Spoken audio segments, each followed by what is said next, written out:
వాళ్ళని ఆదుకుందాం, వాళ్ళకి నష్టం చేయాలనేది ప్రభుత్వానికి ఎక్కడ ఆలోచన లేదు. వాళ్ళకి సరైన సముచితమైన విధంగా వాళ్ళని ఏ విధంగా ఆదుకోవాలనో ప్రభుత్వం ఆదుకుంటుంది. మిత్రులు శ్రీధర్ బాబు గారు మీకు ఎప్పుడు అందుబాటులో ఉంటారు. అధికారులకు ప్రజాప్రతినిధులకు నా సూచన, వాళ్ళందరినీ కూడా ఒప్పించి లీగల్ లిటిగేషన్స్ లేకుండా నేను కూడా రైతులకి ప్రాంత ప్రజలకు విజ్ఞప్తి చేస్తున్నా. చట్టపరంగా నోటిఫికేషన్లు ఇవ్వడం, లీగల్ ప్రాసెస్ అంతా కంప్లీట్ అయిపోయింది. ఈ రోజు కాకపోతే రేపైనా మన భూమి ప్రభుత్వానికి బదిలీ అవుతుంది. అది ఆగే అవకాశం లేదు. తాత్కాలికంగా వాయిదా పడవచ్చు. వాయిదా పడడం వల్ల ఆనాడు మీరు భూమి ఇస్తే అదే పైసలు తీసుకుంటే కల్వకుర్తిలో అవతలికి పోతే మీకు సేమ్ ఇక్కడున్న భూమి కంటే 2 అంతలు వచ్చేది. ఇప్పుడు ఆడ కూడా భూముల ధరలు పెరిగినాయి. ఇప్పుడు ఈ పైసలు తీసుకోకపోతే ఎకరాలు మీ భూసేకరణ జరిగితే మీరు గజాలలో కొనుక్కోవడానికి కూడా ఆ పైసలు మీకు సరిపోవు. అందుకే నా సూచన, డబ్బులు తీసుకోండి, కొంచెం దూరం వెళ్ళి మళ్ళీ భూమి కొనుక్కోండి. ఇక్కడ ఏదో మీ పిల్లలకు ఉద్యోగాలకో లేకపోతే ఇంకేదైనా కావాలంటే మీ పిల్లలు చదువుకున్న వాళ్ళు ఉంటే స్కిల్స్ యూనివర్సిటీలో ట్రైనింగ్ ఇచ్చి వాళ్ళకు ఒక మంచి బాధ్యత గల పౌరుడిగా తీర్చిదిద్దుదాం. వాళ్ళకు ఉద్యోగ ఉపాధి అవకాశాలు కల్పిద్దాం. ఇతర ప్రయోజనాలు ఏమున్నా ప్రభుత్వం వాళ్ళ కోసం పనిచేస్తుంది.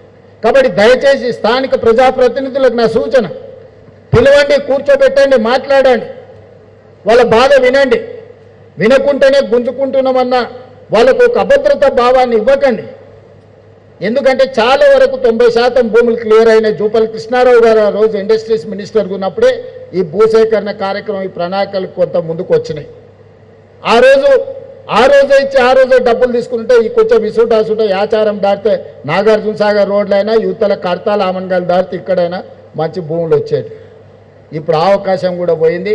రోజుకు ధరలు పెరుగుతూ ఉన్నాయి. అప్పుడో ఇప్పుడు అడుగుతుంటే తెలిసిన వాళ్ళు ఏమయ్యా భూమి ధర ఎట్లుందని, ఏమన్నా 5 ఎకరాలు కొనుక్కుందాం ఫ్యూచర్ సిటీ దగ్గర నేను అడిగితే 6 నెలల కింద 3 కోట్లు చెప్పారు, ఇప్పుడు 6 కోట్లు చెప్తారు. అంటే ఇక జీవితంలో ఆయనలో 3 కోట్లు అయినప్పుడు ఎక్కువ అనుకున్నాను, ఇప్పుడు 6 అయింది. ఇంకా కొనుక్కునే మా స్థాయి దాటిపోయింది. ఇంకా భవిష్యత్తులో ఎప్పుడు మాకు ఫ్యూచర్ సిటీలో భూమి లేదనుకునే పరిస్థితి వచ్చేది. అందుకే ఎప్పటికప్పుడు ధరలు పెరుగుతూనే ఉన్నాయి. కాబట్టి వచ్చి ఈరోజు తీసుకొని అధికారులకు కూడా నా సూచన, పేదల పట్ల మానవీయ కోణంతో మీరు వ్యవహరించండి. వాళ్ళు శత్రువులు కాదు, వాళ్ళు మన అభివృద్ధి కోసం భూములు ఇస్తున్నారు. ఈ అభివృద్ధిలో వాళ్ళు భాగస్వాములు అవుతున్నారు. వాళ్ళని గౌరవించండి, వాళ్ళకి మర్యాద ఇవ్వండి, వాళ్ళని పిలిచి కూర్చోబెట్టి మాట్లాడండి.